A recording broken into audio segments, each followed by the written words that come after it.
अस्मद्गुरुभ्यो नमः।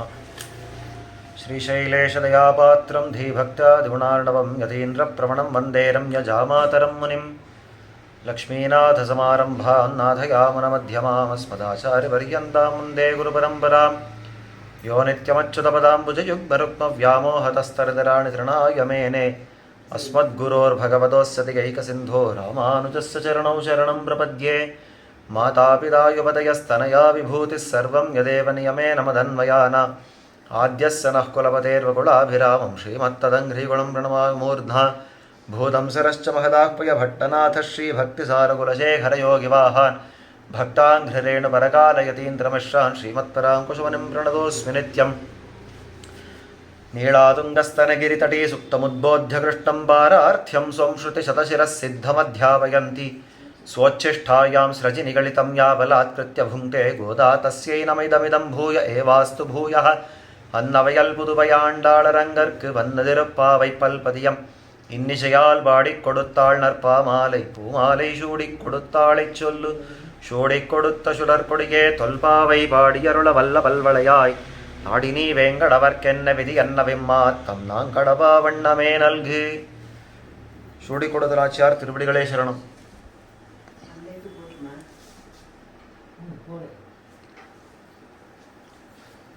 ஆண்டாள் அருளி செய்திருக்கிற திருப்பாவையிலே 26 பாசுரங்கள் பர்யந்தமாக கடந்த உபன்யாசத்திலே நாம் அனுபவித்தோம்.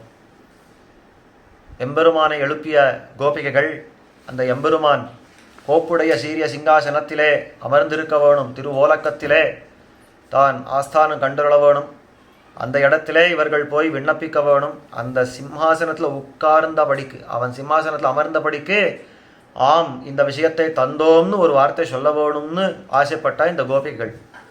இது கடற்கரை வார்த்தையாகவோ இல்லை தேர்தட்டு வார்த்தையாகவோ ஒருத்தருக்கு ஒருத்தன் சொன்ன வார்த்தையாக கூடாது, இது திரு ஓலக்கத்தில் சொல்ல வேண்டிய ஒரு வார்த்தை அப்படின்னு ரொம்ப ஆச்சரியமாக காட்டுறார். அப்படி அந்த எம்பெருமான் வந்து அமர்ந்தவுடனே அவனுடைய அந்த திருமேனி வாட்டம் கண்டருளினதை பார்த்து, அந்த திருமேனி சிவந்து போனதை பார்த்து, திருவடிகள் சிவந்து போனதை பார்த்து உடனே மங்களாசாசனம் பண்ணினார்கள்.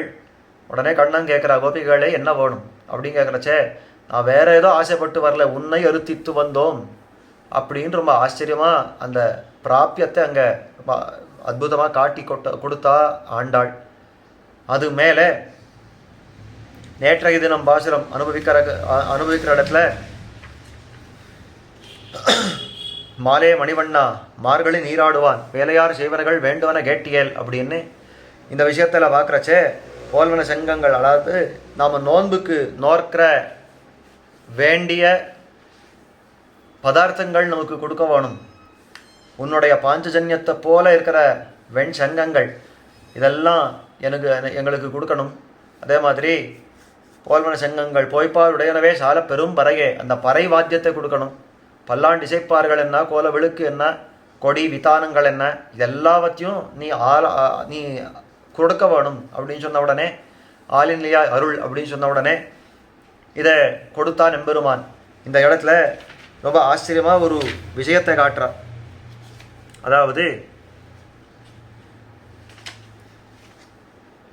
இந்த நோன்புக்கு நோக்கிற விஷயங்கள், நோன்பு நோக்கத்துக்கு வேண்டிய பதார்த்தங்கள் எல்லாம் கொடுக்கணும் அப்படின்னு இந்த கோபிகள் கேட்டாளே, உடனே கண்ணன்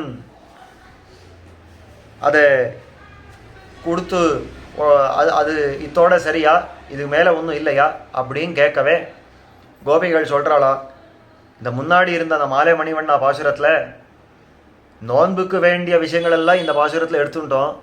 அடுத்தது ஒரு பாசுரத்தில் சொல்கிறா, நோன்பெல்லாம் நோத்ததுக்கு அப்புறம் நீயும் நப்பின்னா பிராட்டியும் 2 பேரும் சேர்ந்து நமக்கு ஒரு சன்மானம் பண்ணணும்.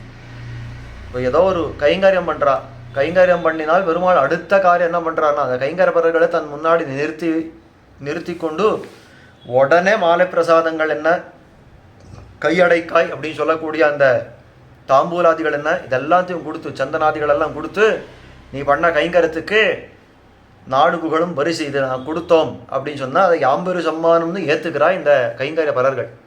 அப்பேற்பட்ட அந்த கைங்கரத்துக்கு பரிசு கொடுக்குற மாதிரி எம்பெருமானே நீயும் நப்பின பிராட்டியும் சேர்ந்து நமக்கு ஒரு பரிசு அளிக்க வேணும், நாம் இந்த அதாவது இந்த நோன்பு நோர்த்தால் நமக்கு சன்மானம் பண்ண வேணும் அப்படின்னு பிரார்த்திக்கக்கூடிய ஒரு பாசுரம் அமைந்திருக்கிறது இன்னைக்கு நாம் அனுபவிக்கப்பா போகிற பாசுரம்.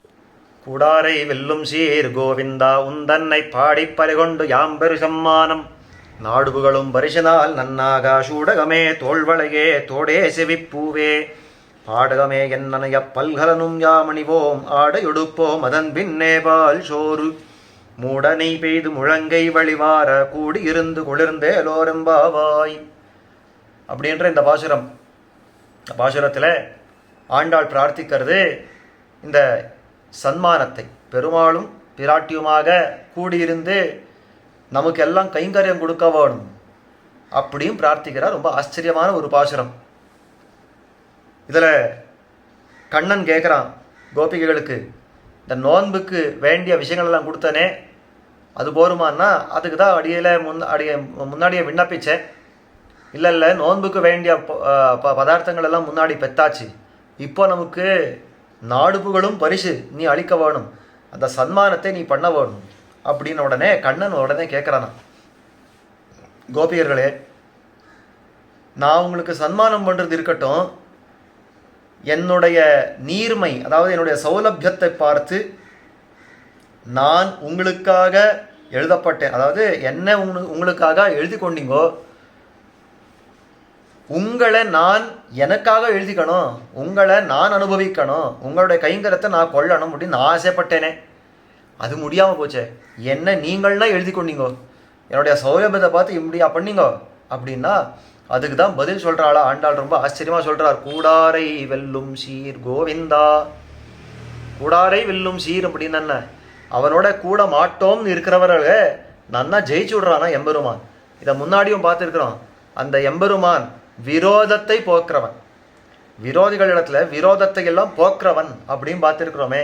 அப்பேற்பட்டவன் கூடாரை வெல்லும் சீர் கோவிந்தா. அவனோட யாரெல்லாம் விரோதம் பண்ணுறாளோ அவர்களை ஜெயிக்கக்கூடியவன்.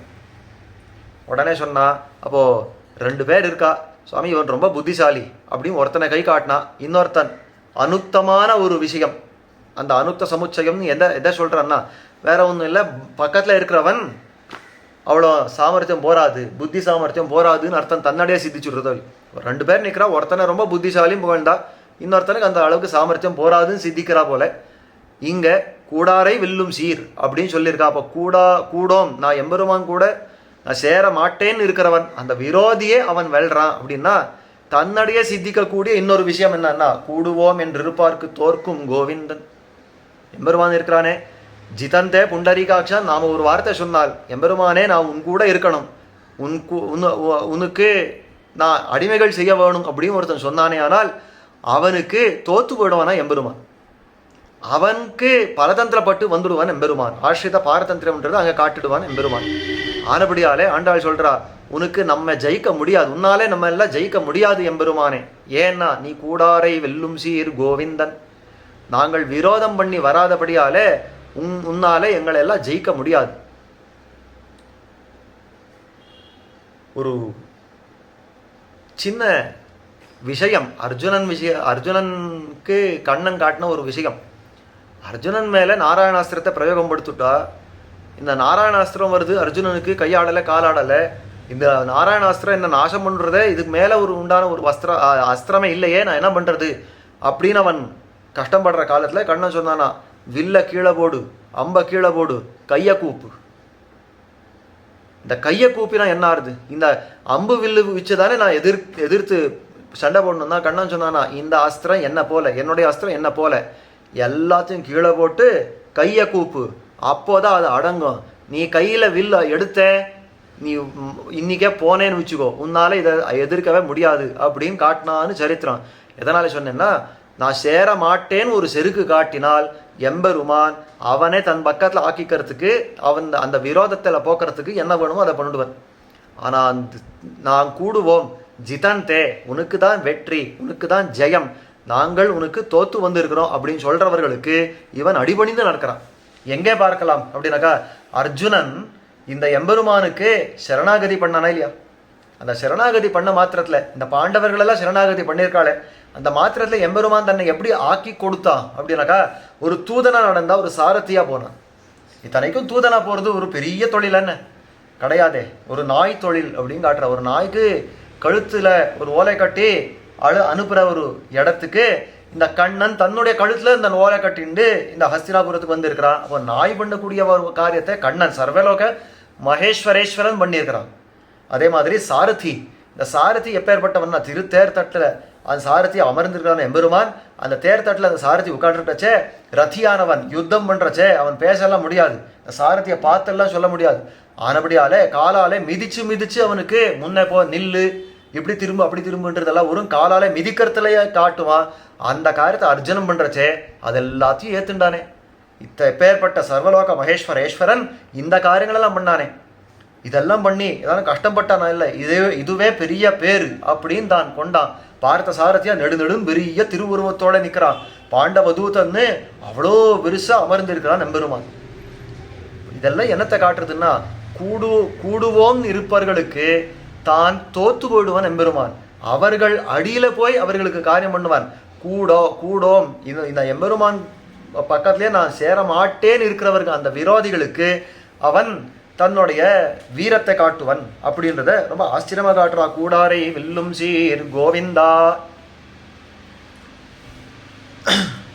இந்த கூடாரை வில்லும் சீர் அப்படின்றதுல நம்முடைய பெரியவர்கள் ஒரு ஆச்சரியமான ஒரு அர்த்த விசேஷத்தை காட்டிருக்கிறார். ஹனுமான் பெருமாள் இடத்துல சொன்ன ஒரு வார்த்தை, அதாவது பெருமாள் தன்னுடைய சோதிக்கு போறச்சே அன்னு சராசரங்களை வைகுந்தத்தேத்தின்னு சொல்றபடிக்கு அயோத்தியில் வாழும் சராசர முத்துவும் அந்த வைகுண்டத்துக்கு ஏத்தணும் அப்படின்னு பெருமாள் திருவுள்ளம் பத்தின போது எல்லாத்தையும் அழிச்சும் போறான். அந்த காலத்துல ஹனுமானையும் கூப்பிடுறாராம் பெருமாள். ஹனுமன்னே, இப்போ ஸ்ரீவைகுண்டத்துக்கு போக போறோம், தன்னுடைய ஜோதி அந்த ஸ்ரீவைகுண்டத்துக்கு போக போறோம், அங்க வா, நம் கூட வரணும் அப்படின்னு ஆணையிட்டான், நியமித்தருளினான். ஆனா ஹனுமான் அதெல்லாம் கேட்கவே இல்லை. இது முன்னாடி நியமனங்கள் எல்லாம் தான் சுவாமி, எம்பெருமான் சுவாமி, தான் தாசன் அப்படின்னு சொல்லி அதெல்லாம் சிரசா வகித்தவன். ஸ்ரீவைகுண்டத்துக்கு கிளம்புன்னு நியமிச்ச மாத்திரத்துல ஹனுமான் கிளம்பவே இல்லை. அப்ப சொல்றாரு ஹனுமான், ஸ்னேகோமே பரமோ ராஜன்னே த்வை நித்யம் பிரதிஷ்டிதா பக்திஷ்ச நியதா வீரா பாவோ நான்யத்ர கச்சதி அப்படின்னு ஒரு வார்த்தை. பக்திஷ்ச நியதா வீரா, வீரா அப்படின்னு அங்க ஒரு சம்போதனை விழிச்சொல். எம்பெருமானே பரம வீரன், அவன் வீரன் தானே, பெருமாள் வீரன் தானே, ஆனபடியால வீரா அப்படின்னு கூப்பிட்டுருக்கா. ஆனால் அந்த வியாக்கியானத்தில் ரொம்ப ஆச்சரியமா ஒரு வியாக்கியானம் பண்ணி காட்டுறா. இது என்ன வீரான்னு இப்போ கூப்பிடுறது? இப்போ யார் கூட யுத்தம் பண்ணிருக்கார் பெருமாள்? அந்த வீரத்தை காட்டுறதுக்கு யார் கூட யுத்தம் பண்ணிருக்கார்? இல்லையே, ஒரு யுத்தமும் இல்லையே. தன்னுடைய சோதிக்கு போற நேரம் ஆச்சே, இப்போ யார் கூடயும் யுத்தம் இல்லையே. அப்போ எதுக்காக வீரான்னு கூப்பிடுறான்னா, ஹனுமான் குத்தலா அதை காட்டுறாரா, உன்னுடைய வீராப்பெல்லாம் எதிரிகள் பக்கத்துல வச்சுக்கோ, இந்த வீரா அப்படின்னு நான் கூட்டேனே அந்த வீராப்பெல்லாம் என்கிட்ட நடக்காது. ஏன்னா நான் உனக்கு பக்தனா வந்திருக்கிறவன், உனக்கு அடங்கி நடக்கிறவன். ஆனபடியால நீ என்னை நியமிக்க முடியாது, வைகுண்டத்துக்கு கிளம்புன்னு எல்லாம் நியமிக்க முடியாது, எனக்கு இங்கேயே இருக்கணும் அப்படின்னு ஆசை. எதனால என்ன, எம்பெருமானே அந்த வைகுண்டநாதனுடைய திருமேனியில எனக்கு ஆசையே கொள்ளலை. இந்த ராமனை உன்னை சேவிச்சிருக்கேனே, இதை விடவா அழகா இருக்கும் இந்த வைகுண்டநாதன்? இல்லையே, இந்த ராமனா என்னுடைய இந்த உடம்பை நீ ஆலிங்கனம் பண்ணிருக்கே, இந்த ராம கந்தம் இந்த உடம்புல ஏறி இருக்க, அதை மோந்து கொண்டே நான் இங்க வாழ்நாள் முழுக்க இருந்துடுவேன். இந்த எம்பெருமானே நீ எத்தனை அனுபவங்களை கொடுத்திருக்க இந்த லோகத்துல, அதெல்லாம் யோசனை பண்ணிட்டே நான் இங்க இருந்துருவேன். உன்னுடைய கீர்த்தனங்கள் எல்லாம் எத்தனை பேரெல்லாம் எங்கெல்லாம் ஸ்ரீராமானெல்லாம் பாடுறாளோ அங்கெல்லாம் நான் இருந்துருவேன். அந்த கீர்த்தனங்களை நானும் பண்ணுவேனே ஒழிய வைகுண்டத்துக்கு நான் வரமாட்டேன்னு சொல்லிட்டாரா ஹனுமான். அப்போ எம்பெருமான் என்னதான் வீரனா இருந்தாலும், மற்றவர்களை ஜெயிக்கிறவனா இருந்தாலும், பக்தர்கள் முன்னாடி அவனுடைய வீரம் நடக்காது, அது விலை செல்லாது அப்படின்னு காட்டுறார். ரொம்ப ஆச்சரியமான ஒரு விஷயம். அதே போல இந்த கிருஷ்ணன் இந்த துரியோதனாதிகள் பக்கத்துல தன்னுடைய அந்த சாமர்த்தியத்தெல்லாம் காட்டினார், திரளெல்லாம் காட்டினார், அவர்களெல்லாம் ஜெயிக்கிற அந்த பராபிபவன சாமர்த்தியத்தெல்லாம் காட்டினாரே. இத்தனைக்கும் அந்த துரியோதனன் இந்த கண்ணனை சிறை பிடிச்சுடணும் அப்படின்னு சொல்லி அந்த பொய் ஆசனத்தெல்லாம் இட்டு அந்த மல்லர்கள் எல்லாம் வச்சு அவனை நிரசனம் பண்ணுன்னு பார்க்குற காலத்துல ஒரு பெரிய விஸ்வரூபத்தையை காட்டி, இப்போ முடிஞ்சா என்னை சிறை பிடிச்சு பார் துரியோதனா அப்படின்னு தன்னுடைய தேஜஸ் எல்லாம் காட்டுட்டான். அந்த மாதிரியான விஷயங்கள் பாண்டவர்கள் பக்கத்தில் பண்ண முடிஞ்சதான்னா அதுதான் முடியல அவருக்கு. இந்த திரௌபதிக்கோ பாண்டவர்களுக்கோ அந்த மாதிரி எல்லாம் தான் காட்டவே முடியல. ஏன்னா அந்த எம்பெருமானே கட்டுப்பட்டுட்டான். அந்த பக்தர்களுடைய பாசத்தாலே பிரேம பாசத்தாலே கட்டுண்டான், ஆனபடியாலே காட்ட முடியலை. இத்தனைக்கும் அந்த சின்ன கண்ணன் யசோதை கையில கட்டுண்டானே, அந்த மொத்த நம்முடைய, அதுக்கு ஆச்சரியப்படுறான் நம்முடைய ஆச்சாரியர்கள், நம்முடைய சம்சார பந்தத்தை அவிழ்க்கிறவன், தன்னுக்குண்டான ஒரு அந்த கட்டு என்ன, இந்த கண்ணினும் சிறு தாம்பு சொல்லக்கூடிய அந்த தாம்பு கயிறுனால கட்டே அவிழ்த்துக்க முடியல, நமக்கு சம்சார பந்தத்தை அவிழ்க்கிறானா அப்படின்னா, ஆமாமா நமக்கு சம்சார பந்தம் அவிழ்க்கிறது சுலபம், ஏன்னா இது விரோதம். ஆனா அங்க தாம்பு கயிறு ஒரு தாம்பால கட்டினது இல்லை, பிரேம்னா நிபத்த அப்படின்னு காட்டுறார் ஆழ்வான். அந்த மாதிரி பிரேமத்தாலே கட்டிருக்கிறபடியால அது அவனால அவிழ்க்கவே முடியல. அப்போ கூடுவோம் என்று இருப்பார்க்கு தோற்கும் கோவிந்தன், கூடோம் என்று இருப்பார்க்கு அவர்களை வெல்லும் கோவிந்தன், கூடாரை வெல்லும் சீர் கோவிந்தா. கோவிந்தான் என்ன, அவன் மாடு மேய்க்கிறவன், அவனுடைய சௌலபியத்தை காட்டுறது. அதை ரொம்ப ஆச்சரியமாக காட்டுறார். பசுக்களை எல்லாம் ரட்சிக்கிறீங்க எம்பெருமானே, எதனாலே? கண்ணன் சொன்னானா, எனக்கு அந்த பசுக்களை பார்த்தா ரொம்ப ஆசையா இருக்கு, ஆனபடியாலே. வேடிக்கையா ஒரு வார்த்தை சொல்றது உண்டு ஆழ்வார், இந்த கண்ணன் உடைய விஷயத்தெல்லாம் அனுபவிக்கிறச்சே சொல்லுவார், இந்த ஸ்ரீவைகுண்டத்துக்கு போனாலும் கண்ணனுக்கு இந்த மாடு மேய்க்கிறதுலையே மனசு இருக்கான். ஸ்ரீவைகுண்டத்துக்கு போனாலும் அவன் அந்த அங்கே உட்காந்து ஹாவு ஹாவு ஹாவுன்னு அவன் எல்லாம் அந்த சாமகானம் பண்ணுறதெல்லாம் அவனுக்கு பிடிக்கவே இல்லை. இந்த மாடு மேய்க்கிறதுக்கு ட்ரோயோ ட்ரோயோ அப்படின்னு இந்த மாதிரி இந்த மாடை மேய்க்கிறதுக்கு ஏதோ ஒரு சத்தத்தை பண்ணிட்டு இதெல்லாம் மேய்க்கிறாளே, இதெல்லாம் அடிச்சும் போகிறாளே, அந்த சத்தத்தை பண்ணிட்டு உட்காந்துருக்கானா எம்பெருமான் அந்த ஸ்ரீவைகுண்டத்தில். எதனால் என்ன, அன்னைக்கு ஒரு நாள் கண்ணன் நான் பிறந்தேன், அந்த மாடு மேய்க்கிறச்சே இருந்த அந்த ரசம் இன்னும் அப்படியே நாக்கில் ஊறுறது, இதுக்கு மேலே என்னால் அதை மறக்க முடியல அப்படின்னு அங்கேயும் அதையே ஆசை கொள்றான் அப்படின்னு சொல்கிறாரே. அப்போ அந்த அளவுக்கு மாடு மேய்க்கிறதுல அவ்வளோ ஆசை கொண்ட எம்பெருமான் உடனே கேட்டா, எதனாலே பசு மாடுகள் பக்கத்தில் அத்தனை ஆசை கொண்டு இருக்கிறேன் எம்பெருமானே? அதுக்கு தான் கண்ணன் சொன்னானா, ஒன்றும் இல்லை, இந்த துரியோதனன் பக்கத்துல எல்லாம் போனால் நீ ஏன் முன்னாடி வரேன்னு தள்ளுறான் பிடிச்சி, என்னை ரட்சிக்காதே, உனக்கும் எனக்கு சம்பந்தம் இல்லைன்னு தள்ளுறான். பசுக்கள் தள்ளல்ல, ஆனபடியால் அதன் பின்ன போகிறேன்னா, கூடாரை வெல்லும் சீர் கோவிந்தான்னா அதான் சொல்கிறான். பசுக்கள் எல்லாம் நான் ரட்சிக்கிறேன்னா வேண்டான்னு தள்ளுறதில்லை, நான் அதன் பின்னாடி போனால் நீ அங்கே நில்லு, நீ பின்னாடி வராதேன்னு தடுக்கிறது இல்லை, ஆனபடியால் அதெல்லாம் ரட்சிக்கிறேன், அது பின்னாடி போகிறேன் அப்படின்னா. ஆண்டாள் சொல்கிறா, அந்த பசுக்கள் பேசாத விலங்கு, ஒன்றுமே பேசாது. என் பின்னாடி வான்னு கூப்பிடல, என் பின்னாடி வராதேன்னு சொல்லலை. நீ என்ன சொன்ன, வராதேன்னு சொல்லலைன்ற, நான் சொல்கிறேன் வான்னு கூப்பிடலையா, அப்போ ஏன் போகிறேங்க? கண்ணன் சொன்னானா, வான் கூப்பிடலாம் அவசியம் இல்லை, அப்பிரதிஷேதமே போகிறோம், அது என்னை தடுக்காமல் இருந்தாலும் போகிறோம், நான் பின்னாடி போயிடுறேன்னா. ஆண்டாள் அந்த வார்த்தையை பிடிச்சுட்டா. என்ன சொன்ன இப்போ, அவன் தடுக்காமல் இருந்தாலே போகிறோம், வேற ஒன்றும் அவசியம் இல்லைன்னு தானே சொன்னேன். நாங்கள் அத்தோட நிற்கலையே, நான் உன்னோட கூடணும் கூடணும் கூடணும்னு இவ்வளோ தூரம் நம்ம பிரார்த்திச்சுட்டு இருக்கோமே, நீ நமக்கு எல்லாம் அனுகிரகம் பண்ண மாட்டியா? உன்னோட சேர்ந்திருந்து நான் கைங்கரியம் பண்ணணும்னு ஆசை கொள்கிறோமே, நீ அந்த அனுகிரகம் பண்ண மாட்டியா? பசுக்கள் ஒன்றும் சொல்லாததுக்கு அதெல்லாம் ரட்சிக்கிறேன், நாம் இவ்வளோ கெஞ்சி கேட்குறோம், உன்னுடைய கைங்கரத்தை கூடும் கேட்குறோம், நீ மாத்திரம் அனுகிரகம் பண்ணவே மாட்டேன்றியே. கூடாரை வெல்லும் சீர் கோவிந்தா. என்ன பண்ணணும், அந்த கைங்கரத்தை என்னவா பண்ணுறீங்கோ அப்படின்னா, அதுக்கு சொல்கிறா, உந்தன்னை பாடி பறை கொண்டு யாம் பெரு சம்மானம். உந்தன்னை பாடி, உன்னுடைய கீர்த்தனங்கள் எல்லாம் பாடணும், உன்னுடைய திவ்ய சேஷ்டிதங்கள் எத்தனை இருக்கிறதோ அத்தனை திவ்ய சேஷ்டிதங்கள் எல்லாம் நாம் பாடணும்.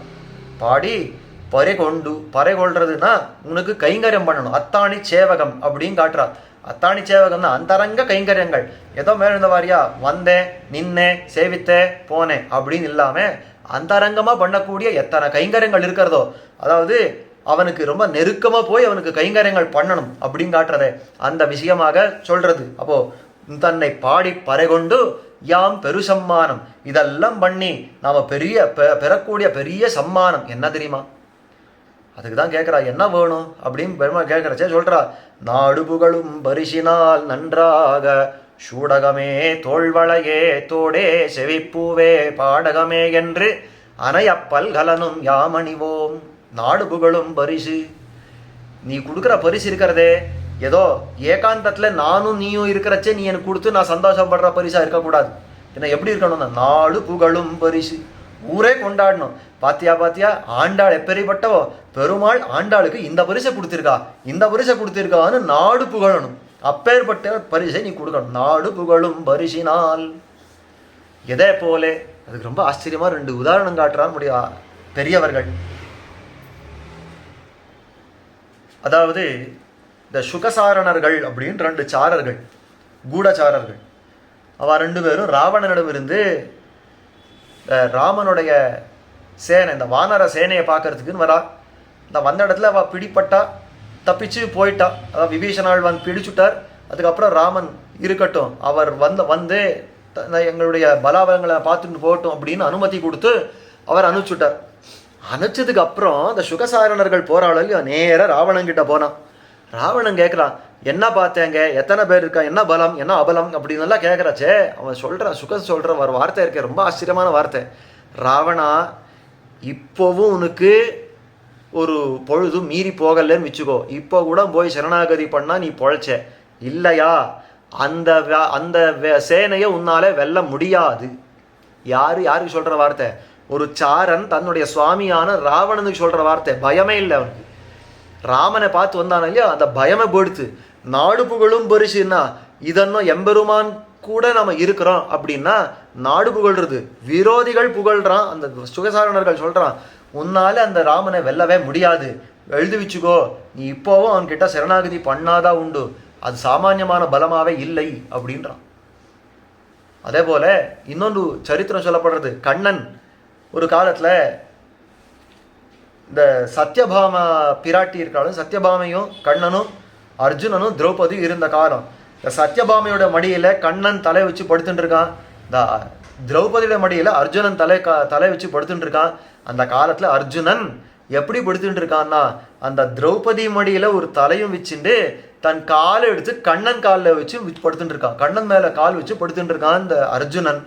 என்ன சுவாமி இப்படியெல்லாம் பண்ணலாமான்னா, அவளுக்குள்ளே இருந்த அந்த அந்யோன்யம், அந்த அந்த அந்த நெருக்கம் அப்படி இருந்தது. இந்த காலத்தில் சஞ்சயன் வந்து சேர்ந்தா எதிர்ச்சையா. அந்த துரியோதனன் அனுப்பிச்சு சஞ்சயன் வந்து சேர்ந்தான். அந்த சஞ்சயன் வந்து சேர்ந்த உடனே வாசல் காப்பார்கள் எல்லாம் கேட்டலாம், சுவாமி இவன் சஞ்சயன் வந்திருக்கார், இவரை உள்ள விடணுமா வேண்டாமான்னா. கண்ணன் சொல்ல, உள்ள விடு. அர்ஜுனன் சொன்னானா, இப்படி அந்தரங்கமாக இருக்கிற இடத்துல நான் உண்மையில் காலெல்லாம் போட்டு தூங்கியிருக்கேனே கண்ணா, இப்படியெல்லாம் சஞ்சயன் வந்து பார்க்கணுமா என்னன்னா. ஆமாம், சஞ்சயன் கட்டாயமாக வந்து இந்த சேவையை சேவிக்கணும். ஏன் தெரியுமா, இந்த சஞ்சயனுக்கு தான் போய் எப்படி சொல்லணும்னு நல்லா தெரியும். திருதராஷ்டிரனுக்கு சொல்ல போகிறச்சே 1 4 4 10 நல்லா சொல்லுவான். ஆனபடியால் கட்டாயமாக இந்த சேவை அவன் சேவிக்கணும் அப்படின்னு சொல்லி அர்ஜுனன் கண்ணன் பேரில் கால் போட்டு இருந்ததை நன்னா சேவிச்சா சஞ்சயா, போயிட்டு வா அப்படின்னு அனுப்பிச்சுட்டான். சஞ்சயன் வந்து சொல்கிறான், திருதராஷ்டிரன் கிட்ட வந்து சொல்கிறான், நான் சேவிச்ச ஒரு சேவை இருக்கே, அதை நினைச்சாலே உன்னை பார்த்தா பாவம், ஐயோ பாவம்னு இருக்கு திருதராஷ்டிரா. அர்ஜுனனும் கண்ணனும் எப்படி இருக்கான் தெரியுமா? அர்ஜுனன் கண்ணன் பேர்ல கால் போட்டு தூங்குறான். அந்த அளவுக்கு நெருக்கம் அவளுக்கு. நீ போய் அர்ஜுனனை கொள்ற, கண்ணனை என் விலை வாங்குறேன்னு சொல்றிய, இதெல்லாம் உன்னால முடிகிற காரியமா? என்ன அஜ்ஞானம் உனக்கு, என்ன அஜ்ஞானம் அப்படின்னு ரொம்ப ஆச்சரியமா காட்டுறா. நாடு புகழும் பரிசுன்னா எதிரி கோஷ்டியில வந்தவர்களும் இவனோட சேர்ந்தவர்களை புகழ்ற அளவுக்கு அந்த பரிசு இருக்கணும். அதை காட்டுறா. எதிரிகளே இந்த மாதிரி புகழ்ந்தா நாடு புகழும்னா எப்படி இருக்கணும் தெரியுமா? நீ கைங்கரியம் கொடுத்தா இந்த கைங்கரியம் இப்பேற்பட்டவா கண்ணனிடத்துல இப்படி ஒரு கைங்கரத்தை கொள்றான், கைங்கரத்தை பண்றா அப்படின்னு சொல்ற மாதிரி நாடு புகழும் பரிசா இருக்கணும். நாடு புகழும் பரிசினால் நன்றாக. அதுக்கு மேலே நீ சில விஷயங்களை பண்ணணுங்கண்ணா. என்னதுன்னா, சூடகமே தோள்வளையே தோடே செவிப்பூவே பாடகமே என்று அனைய பல்கலனும் யாம் அணிவோம்.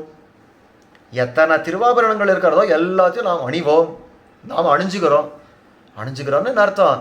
நீயும் நப்பின்னையும் நமக்கு அணிவிக்க வேணும்னு பிரார்த்தனை. நாமளா கொண்டு நம் தலையில நான் அந்த திருவாபரணங்களை வச்சுக்கிறது இல்லை. நீ எடுத்து நமக்கு எல்லாம் சாத்தினா, நப்பின்ன விராட்டி எடுத்து நமக்கு எல்லாம் சாத்தினா அவ்வளோ ஆனந்தமாக அணிவோம். எதெல்லாம் அணிவோம்னா, சூடகமே தோள்வளையே எல்லாம் காட்டுறா. இந்த வளையல் என்ன, தோல் வளை என்ன, இந்த காது அதை தோடு என்ன, இந்த மாதிரியான எத்தனையோ விஷயங்கள் எல்லாம் சொல்கிறா. சூடகமே தோள்வளையே தோடே செவிப்பூவே.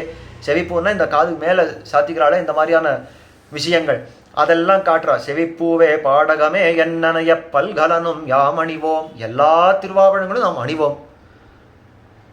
இதெல்லாம் இதாவது இதுக்கு மேலே பால் சோறு மூடனை பெய்து முழங்கை வழிவாரான்னு காட்டுறார். அதாவது பல்கலம் யாமணிவோம் ஆடை உடுப்போம். நாங்கள் நன்னா வஸ்திரங்களை உடுத்துக்கிறோம். உடுத்து களைந்தனின் பீதகவாடை உடுத்து அப்படின்னு சொல்றபடிக்கு நீ சாத்தி கொடுத்த, நீ களைஞ்சு கொடுத்த இந்த வஸ்திரங்கள் இருக்கிறது, சேஷ வஸ்திரங்கள் இருக்கிறதே, அதை நான் நன்னா உடுத்துப்போம், ஆடையுடுப்போம். அதன் பின்னே பால் சோறு மூட நெய் பெய்து முழங்கை வழிவார. இந்த அக்கார வடிசல் பண்ணணும். எப்படி பண்ணணும்னா, ஏதோ ஜலத்தில் சாதத்தை வடித்து அது போனால் போகிறதுன்னு 2 பால் சேர்த்துட்டு அதை கொதிக்க வச்சுட்டு நான் கொடுத்தேன், க்ஷீரான்னு கொடுத்தேன் அப்படின்னலாம் சொல்லக்கூடாதான். பால்லையே சோறு வேகணுமா, இந்த அரிசி பால்லையே வேகணுமா, அந்த பால்லையே அந்த அரிசி சோறு இருக்கிறதே அதுக்கு நன்னா நெய் சேர்க்கணுமா. எப்படின்னா, மூட நெய் பெய்து முழங்கை வழிவாரா, கையில் பிடிச்சா முழங்கை வரைக்கும் அந்த நெய் வழியணும். அந்த மாதிரி நெய் சேர்த்து நாம் சாப்பிடுவோம். அதை சொல்கிறா. அது மூட நெய் பெய்து முழங்கை வழிவார கூடியிருந்து குளிர்ந்து, உன்னோட இருந்து நாம் குளிர்ந்திருந்து நாம் இதெல்லாம் அனுபவிக்கிறோன்னா, உடனே கேட்டா, சுவாமி இதெல்லாம் நியாயமா? ஏன் இதில் என்ன அந்நியாயம்னா, இல்லை 2ஆம் பாசுரத்தில் ஒரு வார்த்தை சொல்லியிருக்கா, நெய்யொண்ணோம் பாலுண்ணோம் நாட்காலே நீராடி மையிட்டெழுதோம் மலரிட்டு நாம் முடியோம் எல்லாம் சொல்லியிருக்காளா இல்லையா? மலரிட்டு நாம் முடியோம்ன்றா, மையிட்டு எழுதோம் அப்படின்றா, இந்த நெய்யுண்ணோம் பாலுண்ணோம்ன்றா. நேர்மாறா இன்னும் 27ஆவது பாசுரம், இன்னும் 30 நடக்கல. 27ஆவது பாசுரத்துக்குள்ளே அந்த சாப்பல்யம் வந்துருதா திரும்பி. மூட நெய் பெய்து முழங்கை வழிவாரான்ற பாலில் சமைச்ச சோறா, அதில் நெய் அப்படி வழியணுமா, அது மேலே நான் எல்லாம் பல்கலனும் மணிவோம் அப்படின்றா, வஸ்திரத்தை உடுத்திக்கிறோன்றா. இதெல்லாம் நியாயமா அப்படின்னா வேற ஒன்றும் இல்லை. இந்த முன்னாடி சொன்ன பாசுரத்தில் ஒரே ஒரு சப்தம் நமக்கு அந்த க்ளூ கொடுத்துடுது, அதுக்கு ஒரு ஆதாரமாக இருக்கிறது. என்னன்னா, மலரிட்டு முடியும் சொல்லியிருந்தாலே போகிறோம். ஆனால் ஆண்டாள் என்ன சொல்கிறா, மலரிட்டு நாம் முடியோம். அதென்ன மலரிட்டு நாம் முடியும், முடியோம்னாலே நாம் முடியும் தான் அர்த்தம். அதென்ன மலரிட்டு நாம் முடியோம்னா, இல்லை மலரிட்டு நாங்களா சூடிக்க மாட்டோம், கண்ணன் வந்து சூட்டினால் நன்னா சூட்டிப்போம். கண்ணன் வந்து நமக்கு வஸ்திரத்தை கொடுத்தா நன்னா உடுத்திப்போம். கண்ணன் வந்து க்ஷீரானத்தை நீட்டினா, கை நீட்டினா நன்னா சாப்பிடுவோம். அதில் எந்த குறையும் இல்லை. கண்ணன் பண்ணா நம்ம ஏற்றுக்கிறோம் வழியா, நாமளா இந்த காரியத்தை பண்ண மாட்டோம். அதே தான் இங்க கேட்குறா, நீயும் நப்பின்னையும் சேர்ந்து இந்த விஷயங்களை நமக்கு ஆக்கி கொடுக்கணும். எங்களுக்கு இந்த வஸ்திரங்கள் எல்லாம் கொடுக்கணும், எனக்கு இந்த ஆபரணங்கள் எல்லாம் கொடுக்கணும், எனக்கு இந்த பால் சோறு எல்லாம் கொடுக்கணும். உடனே கேட்டாரா, எதுக்காக? அந்த விஷயங்கள்ல உங்களுக்கு சாப்பல்யம் உண்டு அதனாலே கேட்குறீங்களான்னா, அப்படி இல்லை. இது ஒரு லட்சணம். என்னன்னா, சீதா பிராட்டி பெருமாளை பிரிஞ்சு அசோக வனிக்கையில் இருந்தாலே எப்படி இருந்தா? உபவாச கிருஷாதீனா மலினாம்பர தாரிணி அப்படின்னு எல்லாம் காட்டுறது. அப்போ அவளோட திருமேனி எப்படி இருந்தா? மெலிஞ்சு போயிருந்து. உபவாசத்தால ஒன்றும் சோறு கிடையாது, தூக்கம் கிடையாது, ஒன்றும் கிடையாது. உடம்பு அந்த திருமேனியெல்லாம் மெலிஞ்சு போயிருந்து. அவருடைய அந்த அந்த வஸ்திரம் உடுத்துட்டு இருந்தாலே அந்த வஸ்திரம் எப்படி இருந்துன்னா, காஷாயாம்பர, காஷாயத்தை போல இருந்தா. ஏன் காஷாயம்? அவளுக்கு என்ன சன்னியாசினியா? அந்த மாதிரி காஷாயம் உடுத்திக்கலாமா? அதெல்லாம் முடியுமான்னா, அதெல்லாம் ஒன்றும் இல்லை. அவள் தீர்த்தமாடாம, அவள் அந்த வஸ்திரத்தை மாத்தாம அதே வஸ்திரத்தை உடுத்துட்டு இருந்தபடியால அழுக்க எடுத்து அது காஷாயமா தெரிய ஆரம்பிச்சிருத்து. மலினாம்பரதாரிணி, மலினாம்பரம்னா அழுக்கான அந்த வஸ்திரம் அப்படியே உடுத்துட்டு இருக்கா. இந்த பெருமாள் யுத்தங்கள் எல்லாம் முடிச்சு சீதையை பார்க்கணும் அப்படின்றச்சே அஸ்னாத்தா, அதாவது அந்த ஸ்நானம் இல்லாமையே அந்த சீதையை பார்க்கணும் அப்படின்னு ஆசை கொண்டார் அப்படின்னாலும் சொல்றதே. அப்போ இந்த சீதையுடைய வேஷம் எப்படி இருந்தது? அவ்வளோ அழுக்கு அந்த வஸ்திரத்தை உடுத்துண்டு தன்னுடைய திருமேனியெல்லாம் மெலிஞ்சு போய் ஒரு ஆபரணமும் இல்லாமல் இப்படின்னு தான் இருந்தது. எதனாலே? பெருமாளை விட்டு பிரிஞ்ச அந்த ஆற்றாமையாலே தானே. பெருமாளோட சேர்ந்த உடனே எப்படி ஆயிடுச்சுன்னா, சர்வாலங்கார பூஷிதா, எல்லா அலங்காரங்களும் சேர்த்துட்டான். சஞ்சன் நூபர் அஹார ரத்ன கடகை ஸ்தாட்டங்க பத்ரை சுவைஹி அப்படின்னு எத்தனை உண்டோ அத்தனை திருவாபரணங்கள்லாம் சாத்தி உண்டா. இதே விஷயத்தை இப்போ ஆண்டாள் கேட்குறா, உன்னை விட்டு பிரிஞ்சு இத்தனை நாள் வாடினோம். இந்த ஊரில் இருக்கிற பெரியவாளெல்லாம் என்ன சொல்லிட்டான்னா, இந்த பெண்கள் கண்ணனை பார்க்கக்கூடாது, கண்ணனை பற்றி பேசக்கூடாது அப்படின்னு நம்ம எல்லாம் தடுத்துட்டா. எங்களுக்கு எல்லாம் அந்த கிருஷ்ண விரகத்தால உடம்பு மெலிஞ்சு போச்சு. ஒரு வஸ்திரம் உடுத்திக்கல, அழுக்கான வஸ்திரங்கள், ஒரு ஆபரணங்கள் இல்லை. ஏன்னா கண்ணனுக்கு இல்லாது நமக்கு எதுக்குன்னு விட்டுட்டோம். இப்போ கேட்குறா, இப்போ வந்து உங்களை சேவிக்கிறோமோ இல்லையோ, கண்ணனும் நப்பின்னையும் 2 பேரும் இருக்கிற இந்த சேர்த்தியை சேவிக்கிறோமோ இல்லையோ, அப்போ என்ன பண்ணணும்? நமக்கெல்லாம் உன்னை பார்த்த ஒரு அடையாளமாக நீ இத்தனையும் நமக்கு பிரசாதித்தருள வேணும். நான் உன்னை சேவிச்சுட்டேன்றது என்ன அடையாளம்னா, நான் இப்படி நல்ல அலங்காரங்களோட இருக்கேன் அப்படின்னாலேயே உன்னை சேவித்தேன் அப்படின்னு தெரியும். ஆனபடியாலே பல்கலனும் யாமணிவோம் ஆடை உடுப்போம் அதன் பின்னே பால் சோறு மூடனை பெய்து முழங்கை வழிவார கூடியிருந்து குளிர்ந்து. கூடியிருந்து குளிர்ந்துன்னு அர்த்தம், எம்பெருமானுக்கு ஒரு ஜீவாத்மாவை பார்க்கிற போது அந்த ஜீவாத்மா ஒன்னே ஒன்று இருந்தா அதில் அந்த அளவுக்கு ஆசை கொள்ள முடியாதவனால. ஆனபடியாலே கோவில்களுக்கு எல்லாம் போய் சேவிக்கணும்னா கூட்டம் கூட்டமா அலைமோதுண்டு போய் பெருமாளை சேவிச்சால்தான் அவனுக்கு ஒரு ஆசை வருமே வழியா. சில பேர் சொல்றதுண்டு, கோவிலுக்கு போனே சுவாமி, ஒருத்தன் நான் மொத்தம் கோவிலுக்கு ஒருத்தனே இருந்தேன், அந்த எம்பெருமானுங்க இருந்தார், ஏகாந்தமா இருந்தார், என்னமா சேவிச்சே தெரியுமான்னு. இவன் தான் சேவிச்சிருப்பான ஒழியா பெருமாள் இவனை திரும்பி பார்த்துருப்பாரான்னா அவர் தலையில கை வச்சுட்டு இருப்பார். ஐயோ ஒருத்தன் தான் வந்தானே, மற்றவாளெல்லாம் நான் நாளும் தேசாந்தரகதான புத்திரன் பக்கலிலே வியாமுக்தனான பித்ரு ஹிருதயம் கிழக்குமா போலேன்னு அவன் அங்க உட்காந்துருப்பான். அந்த மாதிரி இல்லாம அலைமோதிண்டு அந்த எம்பெருமான் முன்னாடி போய் நிக்கிறச்சே அப்போதான் அந்த எம்பெருமானுக்கு திருக்கண்களை மலரும். அந்த மாதிரியா இருக்கிற அந்த எம்பெருமானுக்கு கூடியிருந்து குளிர்ந்து அப்படின்னு காட்டுறார். நீயும் நப்பின்னையும் கூடி இருக்கணும், நீங்கள் 2 பேரும் நாம் எல்லாரும் சேர்ந்து இருக்கணும்.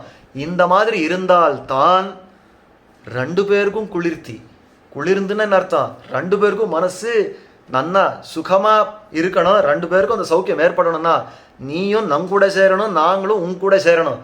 இல்லைன்னா உனக்கும் அதே பாடு நமக்கும் அதே பாடு. எங்க சொல்லித்து சுவாமினா, அனித்ர சததம் ராமஹா சுப்தோபிச்ச நரோத்தமஹா சீதேதி மதுராம் வாணின் வியாஹரன் பிரதிபுத்தியதே. ஒரு சீதை கிடைக்கலன்னா பெருமாள் பட்ட பாடு அங்க பார்க்கலையா? அவனுக்கு தூக்கம் கிடையாது.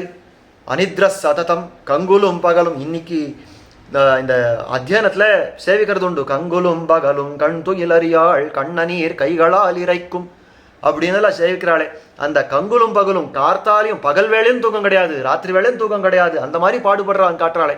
அப்போ இந்த பிரிந்த அந்த ஆற்றாமையாலே பெருமாளுக்கும் இதே பாடு, இந்த ஜீவாத்மாவுக்கும் இதே பாடு. பெருமாளானா அனித்ர சததம் ராமஹா, ஜீவாத்மானா கங்குலும் பகலும் கண் துயில் அறியாள். 2 பேரும் படுற பாடு. நமக்கு போகணும்னா என்ன, குளிர்ந்திருக்கணும்னா என்ன ஆகணும்னா கூடியிருக்க வேணும். எல்லாரும் கூடியிருக்கணும், எல்லா ஜீவாத்மாக்கள் எல்லா பாகவதர்கள் எல்லாரும் கூடியிருக்கணும். எம்பெருமானே நீயும் நம் கூட இருக்கணும், அப்போதான் எல்லாருக்குமே மனசு குளிரும் அப்படின்னு பிரார்த்திக்கிற அத்தியுதமான பாசுரம்.